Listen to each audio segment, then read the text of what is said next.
साथियों, आज कुछ आपके समक्ष कुछ बातों का उद्भेदन करने जा रही हूं जो महिला आरक्षण बिल से संबंधित है।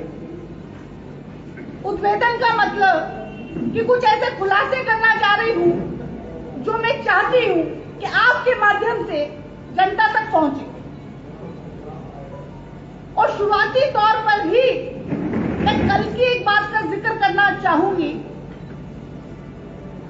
कि कल एक न्यूज सामने आई जो कि सोशल मीडिया पर बहुत ट्रेंड भी हुई और आप सबों लोगों ने भी उस पर ध्यान दिया होगा कि जो पहलवान बेटियों का जो केस था, जो जंतर मंतर पर बेटियां बैठकर भाजपा सरकार से न्याय मांग रही थी, जो देश के लिए सोना लेकर आई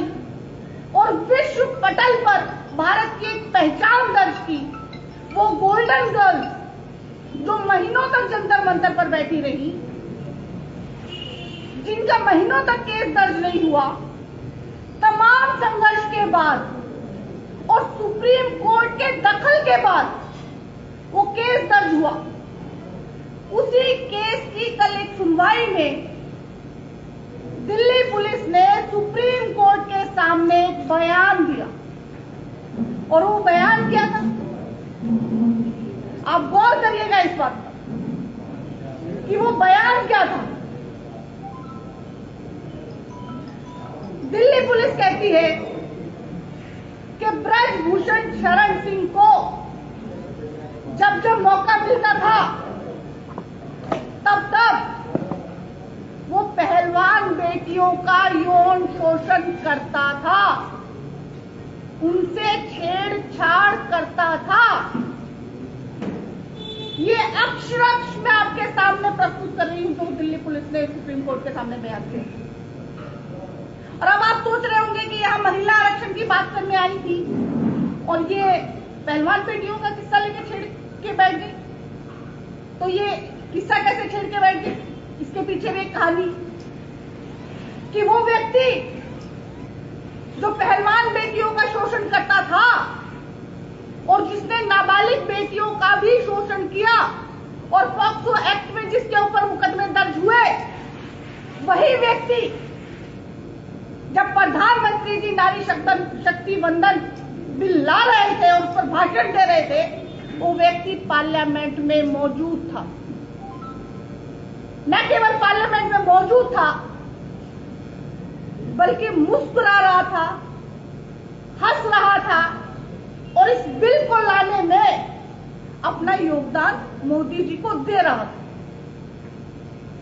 इस बात का जिक्र करने का यहां पर एक मकसद ये भी है कि इस घटना के जरिए मैं चाहती हूं कि आप लोग जाने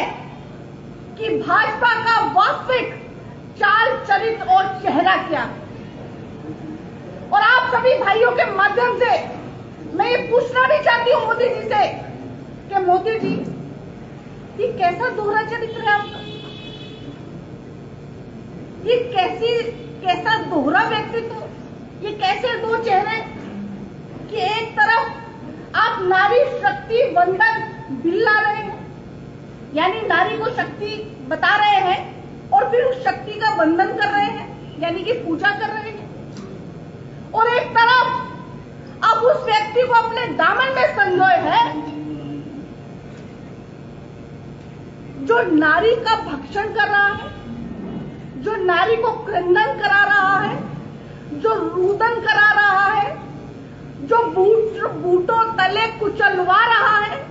जो सर्दी गर्मी बरसात में बेटियों को सड़क पर बैठवा रहा है। क्या वो व्यक्ति मोदी जी की सोच से ऊपर है या भाजपा उसके सामने गोड़ हो गई है? क्या वो व्यक्ति इतना बड़ा है, क्या इतना महान है, क्या इतना विशाल है कि जिस देश में प्रधानमंत्री जी को महिला आरक्षण बिल का नाम बदलकर एक दैवीय नाम रखना पड़ रहा है, नारी शक्ति वंदन,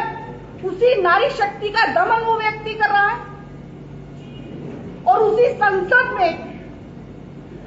तमाम वो भाजपा सांसद महिलाएं भी बैठी हैं और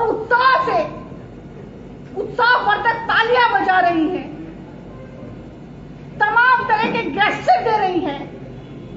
क्या उन महिला सांसदों की इतनी हिम्मत नहीं कि वो मोदी जी से ये पूछ ले कि मोदी जी, ये व्यक्ति संसद में क्यों बैठा हुआ है जिसके ऊपर इतने गंभीर आरोप है? और केवल ये ही नहीं, मैं आपको यहां पर ये मेंशन करना भी जरूरी समझती हूं कि भाजपा के सांसदों में से 139 सांसद ऐसे हैं